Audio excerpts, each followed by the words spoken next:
Follow કરો, like કરો, subscribe કરો, બધું કરો. તો ચલિए शुरू करते हैं. કાલનું અધૂરું કામ રાખીને પછી આપણે તો સવારે બેસી જતા 2 સ્ક્રૂ ખોલવા માટે.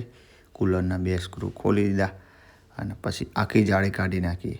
અરે રે અંદર તો બહુ જ માટી ભરાઈ જઈ હતી, એટલે આપણે આને બસ તો ધોઈ નાખ્યું અને પછી ચાલુ કરી દીધું.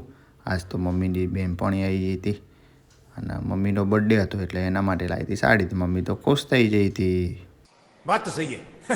બપોરે તપેલીમાં ગરમ પાણી મૂકી દીધું, ચોખાનો લોટ, જીરું અને મરચાં લઈ લીધા, એને બરાબર ખાંડી દીધા. પછી ગરમ પાણીમાં આપણે નાખી દીધું જીરું અને એમાં ખાંડેલા નાખી દીધા મરચાં અને એને બરાબર હલાવી લીધું. પછી ત્યાં ઉકળી ગયું એટલે પછી મમ્મીને બોલાવી લીધી, એટલે મમ્મીએ નાખી દીધો ચોખાનો લોટ અને બરાબર વેલણથી હલાવી દીધું એટલે બની ગયું ખીચું. અને ખીચું ખાવા આપણે બેસી ગયા હતા. તેલ અને ખીચું ખાવાની બહુ જ મજા આવી ગઈ. ફોલો કરો, લાઈક કરો, સબસ્ક્રાઈબ કરો, બધું કરો.